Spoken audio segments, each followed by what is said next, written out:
Hello বন্ধুরা, আজকে দেখো, এখন তো 4:30 বাজে, একটু লেটে ভিডিওটা করছি। তো আসল কথা আসছি সেটা হচ্ছে যে আগে ভিডিওটাতে আমি যে স্টকটা নিয়ে আলোচনা করেছিলাম বা আমার যে ভিউ জানিয়েছিলাম তোমাদের সাথে, তোমাদের সাথে শেয়ার করেছিলাম, নিশ্চয়ই তোমরা যারা যারা দেখেছো মনে থাকবে অবশ্যই। তো কল্যাণ জুয়েলার্স আজকে যে দেখো আমি খুলেছি, চার্ট ওপেন করেছি, ডেলি চার্ট। কল্যাণ জুয়েলার্স দেখেছো? তো নিশ্চয়ই মনে আছে যে আমি এই বলেছিলাম যে এই স্টকটাতে বন্ধুরা আমি এন্ট্রি নিয়েছি। আর প্রায় দিন চারেক হয়ে গেল। তো তার মধ্যে একটা লাস্ট আমি গত পরশু দিন সম্ভবত আমি একটা আপডেট তোমাদের ছোট্ট করে দিয়েছিলাম। তো দেখো আমার 551-তে এন্ট্রি হয়েছিল, এই যে 551 লেভেলে এন্ট্রি হয়েছিল। আর 569 ছিল আমার ফার্স্ট টার্গেট, মানে লেভেল, যে আমার মনে হয়েছিল এই লেভেল পর্যন্ত যেতে পারে, সম্ভাবনা আছে। তো দেখো গতকালকে এই লেভেলকে শুধু গেছে তাই না, আমার এই ফার্স্ট এই লেভেলকে 569 লেভেলকে ব্রেকআউট দিয়ে একদম দেখেছো 574-এর কাছাকাছি, 76 ক্লোজ করেছিল। তো কালকেও আমি কী করেছিলাম, যার জন্য আমি দেখলাম ভালো একটা মানে চার্ট প্যাটার্ন তৈরি হয়েছে। তো স্টকটাও ট্রেন্ডিং আছে, দেখা যাক, আমি হোল্ড করে যাই একটা দিন। আমার সেকেন্ড যেটা লেভেল ছিল আমার টার্গেটের মধ্যে, সেটা হচ্ছে 587। তো দেখো বন্ধুরা, আজকে সকালবেলায় কী করেছে, মর্নিংয়ে স্টকটা ওপেন হলো, এই নিউট্রালে খুলেছিল, ওপেন হয়েছিল। তারপর দেখো একটু সামান্য একটু মানে 575 লেভেলের কাছাকাছি একটু এসে রিটেস্ট নিয়ে এখান থেকে সোজা ওপরে উঠে যায়, দেখেছো? 587 আমার এই যে সেকেন্ড টার্গেটের লেভেলটা ছিল, এটাকেও কিন্তু ব্রেকআউট করে ক্রস করে ওপরের দিকে চলে যায়। আজকে প্রায় 601 পর্যন্ত হাই মেরে এসছে। ওকে, 601 পর্যন্ত হাই মেরেছে। বন্ধুরা, আমি কিন্তু ওয়েট করছিলাম, কারণ আমার আজকে কোথায় যেন মনে হয়েছিল যে আজকে বোধহয় প্রাইস 617, এই যে আমার লাস্ট যে টার্গেট লেভেলটা আছে, এই পর্যন্ত যেতে পারে, যেভাবে আজ মুভমেন্টটা দিচ্ছিল প্রায় 3.5%-এর ওপরে মুভমেন্ট করেছে আজকে স্টক। তো আমার এটা একটা ধারণা ছিল, অ্যানালাইসিস করে মনে হয়েছিল স্টকটার পারফরমেন্স দেখে সেরকম আমার একটু মনে হচ্ছিল। কিন্তু লাস্টে দেখলাম, লাস্ট 1 ঘন্টা কেটে যাবার পর সেকেন্ড ক্যান্ডেল যখন আওয়ারলি চার্টে, যখন সেকেন্ড ক্যান্ডেল, বন্ধুরা চলো তোমাদের আওয়ারলিটা একটু দেখাই, একটু এতে দেখাই, বুঝতে পারবে। এই যে এই দেখো আওয়ারলিতে, আজ 22 তারিখ, ঠিক আছে? এই দেখো এই যে বড় ক্যান্ডেলটা, এইখানেই আমার তো সেকেন্ড টার্গেট মেরেই দিয়েছিল, দেখতেই পাচ্ছ, দেখো পুরো 600, দেখো 600 পর্যন্ত মেরে এসেছিল, 600.80, ঠিক আছে? আমি তো আগে থেকে তো জানতাম না, জানলে তাহলে আমি এখানেই প্রফিটটা বুক করে নিতাম। তো প্রথম ক্যান্ডেলেই 1 ঘন্টার মধ্যেই, 1 ঘন্টা তো লাগে না, 1 ঘন্টা তো পরে মানে ঝুলিয়ে রেখেছিল, কনসোলেশন করছিল, ট্রেড করছিল অনেক, মানে মাত্র 5-7 মিনিটে দিয়ে দিয়েছিল এই পর্যন্ত। মানে চলো আমি তোমাদের আরেকটু ছোটো 5 মিনিটের ক্যান্ডেলে দেখিয়ে দিই, তাহলে বুঝতে পারবে যে 5 মিনিটের ক্যান্ডেলেই দেখো, প্রথম 5 মিনিটের ক্যান্ডেলেই দেখেছো?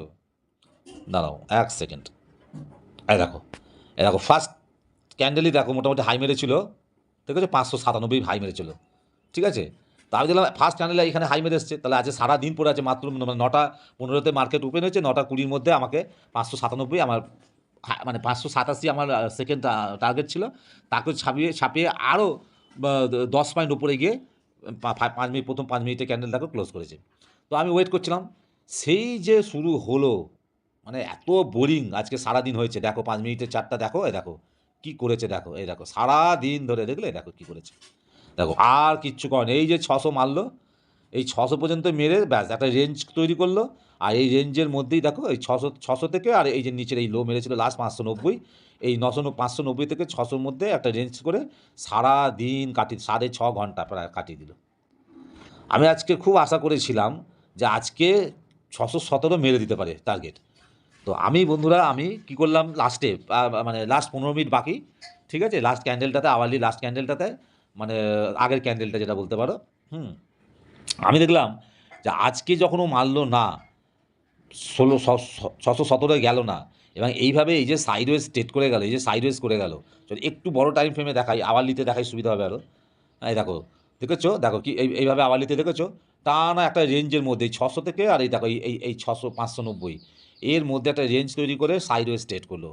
এবার দেখে মনে হচ্ছে খুব সুন্দর, ভালোই, খারাপ না, প্রাইজ অ্যাকশন খুব ভালোই লাগছে, দেখেছো কত সুন্দর প্রাইজ অ্যাকশন করেছে? দেখো এখানে সেই যে 33 থেকে উঠলো, সোজা এখানে উঠলো, দেখো এইখানে 576 থেকে গিয়ে আবার দেখো একটা ডিপ নিল, রিজেকশন করে ও নিচের দিকে এলো, রিট্রেসমেন্ট নিল, 554 থেকে আবার ওইখান থেকে উঠলো, আমাদের 551 থেকে আমার বাই ছিল, 554 অব্দি নেমে এসে আবার উঠে গেল। আমি কিন্তু হোল্ড করেছিলাম। আর দেখো আমার মন বলছিল, আমার কনফিডেন্স ছিল, আমার অ্যানালাইসিস অনুযায়ী আমার প্রসেস বলছে যে 587 লেভেলেও যাবে। দেখো 587 শুধু আজকে গেছে তাই না, 587 1:2 রেশিও অনুপাতে আমাকে প্রফিট দেওয়ার পরেও কিন্তু দেখো স্টকটা আরও অনেক ওপরে উঠে গেল। তো মোটামুটি বন্ধুরা, যখন এই লাস্ট এই ক্যান্ডেলটাতে, এই যে আওয়ারলি চার্টে এই লাস্ট এই ক্যান্ডেলে, এই যে লাস্ট ক্যান্ডেলটা দেখছো তার আগের ক্যান্ডেল যে ছোট্ট দোজিটা করলো, দেখছো একটু বড় করি, এই দেখো এই যে ছোট্ট দোজি ক্যান্ডেলটা করেছে, দেখছো এই সবুজ দোজি ক্যান্ডেলটা পরে, এই ক্যান্ডেলটাও যখন আর গেল না, উঠলো না, তখন বুঝেই গেছি এতগুলো ক্যান্ডেল সারা মানে 5 ঘন্টা ধরে যখন ওই 600 টাকা পার করতে পারছে না আর এর নিচে যেতে পারছে না, একটা রেঞ্জ তৈরি করে সাইড স্ট্রেট করছে, তখন বুঝে গেছি আজকে আর কিছু হবে না। তখনই আমি একটা সিদ্ধান্ত নিলাম বন্ধুরা, সিদ্ধান্ত হচ্ছে যে আমি কিন্তু মনে করলে আজকে হোল্ড করতে পারতাম, হতে পারে কালকে 600 টাকা তো টপকে চলে যেতে পারে আর আমার 617 লেভেলকে হয়তো টার্গেট লেভেলকে হিট করতে পারে, কিন্তু সেটা বড় কথা না, বড় কথা হচ্ছে একটা রুলস। আজকে যদি আরও 1 ঘন্টা 2 ঘন্টা যদি মার্কেট খোলা থাকতো আমি কিন্তু ওয়েট করতাম, তাতে আমি যদি কিছুটা আমার প্রফিট কমে যেত কোনো অসুবিধা ছিল না। বাট বন্ধুরা, আমাকে আমার যেটা রুলস 1:2, ঠিক আছে, 1:2, বা আমি যদি পার্সেন্টেজ হিসেবে হিসেবে যাই, এটা আমার 4% রিস্ক নেওয়া ছিল, আমার এই টেটাতে 4% রিস্ক ছিল, মানে তার ডবল, ডবলে বেশি হলে তো খুবই ভালো, তার ডবল। হ্যাঁ, মানে 4 যা রিস্ক নেওয়া থাকবে তার ডবল নেব, আর যা এসএল থাকবে তার রেশিও অনুপাতে 1:2 নেবো, ঠিক আছে। তো বন্ধুরা মোটামুটি আমি দেখলাম যে আমার রেশিও অনুপাতে প্রায় 1:2.5 দিয়ে দিয়েছে, ডবল না দিলেও 2.5 রেশিও দিয়ে দিয়েছে। আর পার্সেন্টেজ হিসেবে আমি আমি হিসেব করলাম প্রায় 9% আমাকে প্রফিট দিচ্ছে, মানে এই গত 4 দিন ধরে স্টকটা আমি হোল্ড করছি এন্ট্রি নেওয়ার পর, এই 4 দিনে আমাকে মোটামুটি প্রাইস এই স্টকটা আমাকে 9% প্রফিট দেখাচ্ছে। তো এবার বলো আমি এবার কালকে কালকে দেখেছে, কাল কী হবে, মার্কেটের কোনো ভরসা আছে, কী হবে স্টকে কোনো ভরসা আছে, কোথায় কী কী নিউজ চলে আসবে রাত্রিবেলা, কালকে দুম করে দেবে 5% পড়ে গেছে হয়তো। তো বন্ধুরা আমি দেখলাম আমার টার্গেটের ওপরে ট্রেড করছে। আজকে সারাদিন যতক্ষণ না আমার 1:2 এর নিচে বা হিট করছে ততক্ষণ পর্যন্ত আমি এক্সিট করবো না বলে ওয়েট করছিলাম। তো আমি যখন দেখলাম যে আর গেল না, 616-17 টার্গেটকে ছুঁলো না, তাহলে আর বেশি লোভ করে লাভ নেই। তাহলে আমার টার্গেট ডান হয়ে গেছে। আমি টার্গেটের থেকেও অনেক বেশি পেয়েছি। ঠিক আছে? 4% হিসেবে আমার রিস্ক ছিল। তা 4% ডবল হলে 8%, আর সেই জায়গায় আমি 9%, আরও 1% বেশি পেয়ে গেছি।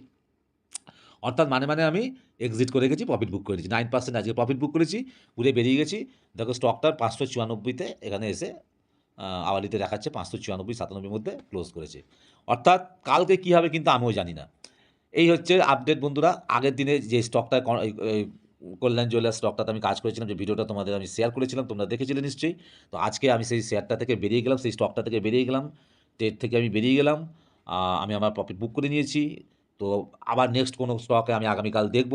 এমন হতে পারে বন্ধুরা হয়তো এইটাতেই, ঠিক আছে, এই স্টকটাতেই আমি আবার হয়তো এন্ট্রি নিতে পারি, হতে পারে, বা অন্য কোনো নতুন স্টকও হতে পারে। সেটা আজকে অ্যানালাইসিস করে দেখি, কালকে মার্কেট ওপেন হোক তারপরে ঠিক করব। তারপর বিকেলবেলা যদি সম্ভব হয় অবশ্যই তোমাদেরকে আমি একটা নতুন ভিডিও নিয়ে আসবো আমার নতুন ট্রেডে। ওকে। আর বন্ধুরা একটা কথা বলে দিই, দেখো সবটাই এই যে যা দেখছো তোমরা, আমি যে ভিডিও কন্টেন্ট বানাচ্ছি সবটাই লার্নিং পারপাসে। আমি কিন্তু কোনো রকম কোনো সেবি রেজিস্টার নই, উপদেশ তোমাদের দিচ্ছি না। প্লিজ তোমরা নিজেদের মতো করে প্র্যাকটিস করো, শেখার চেষ্টা করো। আমার ভিডিওটা যদি কোনো রকম কোনো কাজে লাগে তোমাদের তাহলে আমি অবশ্যই খুশি হব। ভিডিওটা একটা লাইক দিয়ে দিও। আর আমি যেটা করছি সেটা হচ্ছে আমি নিজে একজন লার্নার, একজন নতুন বিগিনার্স ট্রেডার। আমি নিজে ট্রেড করছি। আমি যখন ট্রেড করি একমাত্র তখনই তোমাদের দেখো আমি এই ভিডিওগুলো আনছি। আমি চাইছি তোমরা বরঞ্চ আমাকে কমেন্ট করে জানাও আমি ঠিক ট্রেড নিচ্ছি কিনা, আমার অ্যানালাইসিস সঠিক হচ্ছে কিনা, বা এর মধ্যে অন্য কোনো কিছু আরও করতে হবে কিনা। তবে একটা কথা বলে দিই বন্ধুরা, আমি কিন্তু কোনো ইন্ডিকেটর ব্যবহার করি না। আমি দুটো টুলসকে ব্যবহার করি, সেটা হচ্ছে একটা হচ্ছে ট্রেন্ড লাইন, একটা হচ্ছে হরিজেন্টাল লাইন। ঠিক আছে? দুটো টুলস, লাইন টাইনগুলো না টানলে তো বোঝা যাবে না। আর মাঝে মাঝে এই বক্সটাকে ব্যবহার করি, যে বক্সটা দেখছি এই বক্সটাকে ব্যবহার করি, ব্যাস, আর কিচ্ছু না। আর শুধুমাত্র প্রাইস অ্যাকশনের ওপর আমি ট্রেড করি। কারণ আমি যেটা বুঝেছি বন্ধুরা, ওই ইন্ডিকেটর ফিন্ডিকেটর খুব একটা বিশেষ কোনো কাজ হয় না। আমি দেখেছি, আমি বলতে চাইছি না সেরকম কিছু খুব একটা বিশেষ কাজ হয় না। আমি অনেক ঘেঁটে দেখেছি, অনেক এক্সপেরিয়েন্স আমার হয়ে গেছে, এক্সপেরিমেন্ট আমি করেছি। তো আমি দেখলাম সাচ্চা বলতে যদি কিছু হয়, হ্যাঁ, মার্কেটে যদি আমাকে মানে চার্ট পড়তে হয়, চার্টকে পড়ে বুঝতে হয়, তাহলে একমাত্র আমার যেটা মনে হয় সেটা হচ্ছে লাইভ মার্কেটে যখন প্রাইস অ্যাকশন তৈরি হবে, চার্ট প্যাটার্ন তৈরি হবে, তখনই সিদ্ধান্ত নেওয়া উচিত। আগে থেকে জাস্ট একটু প্রবাবিলিটি আমরা করে নিই যে এটা যদি হয় কী করবো, এটা হলে কী করবো, এটা হলে কী করবো। বাট মার্কেটকে প্রেডিকশন করা যাবে না বন্ধুরা। সো আমি প্রেডিকশনও করি না। আমি আগে থেকে কয়েকটা স্টককে মোটামুটি ভেবেচিন্তে রাখি যে এই হলে এই করবো, এই হলে এই করবো। এবার মার্কেট যখন লাইভে আসি, বসি স্ক্রিন খুলে, এবার যখন দেখি যে আমি যা ভাবছি সেগুলো হচ্ছে না, মার্কেট এই করছে, তো আমি তখন দেখি যে মার্কেটের সাথে আমি কীভাবে চলবো। অর্থাৎ আমি ট্রেন্ডের সাথে থাকি, ঠিক আছে। আমার মার্কেটের ট্রেন্ডের সাথে যদি আমার প্রসেসকে ফলো করে যদি কোনো প্রাইস যদি দেখি ট্রেড করছে, তাহলে আমি কিন্তু সেই ট্রেডটাতে এন্ট্রি নিই। এইভাবে আমি স্টক চুজ করি। এই অনেক গল্প আছে, অনেক ব্যাপার আছে, অনেক ভিডিও করা যেতে পারে। তোমরা যদি কেউ কোনো দিন ইন্টারেস্টেড হও আমাকে কমেন্ট করে জানাও, তাহলে আমি আবার আস্তে আস্তে নতুন নতুন ভিডিও নিয়ে আসবো, এই সমস্ত নিয়ে আলোচনা করব। হ্যাঁ, এখন শুধু আমি আমার নিজের এক্সপিরিয়েন্সটা তোমাদের সাথে শেয়ার করছি। তো সুতরাং যদি আমার এই অভিজ্ঞতা তোমাদের যদি কোনো কাজে লাগে শেখার পারপাসে, লার্নিং পারপাসে, তাহলে অবশ্যই তোমরা আমাকে জানিও। চলো তাহলে কালকে নতুন ভিডিও নিয়ে আবার হয়তো যদি কালকে সুযোগ পাই, এবং আরও ভালো হবে যদি আমি কালকে কোনো স্টকে এন্ট্রি নিতে পারি। ওকে, হতে পারে এই স্টকটা তো এন্ট্রি নিতে পারি, আবার অন্য কোনো স্টকে এন্ট্রি নিতে পারি। চলো বন্ধুরা, আজকের মতো ভিডিওটা এখানেই শেষ করছি। আমার ভিডিওটা দেখার জন্য তোমাদেরকে অনেক অনেক ধন্যবাদ।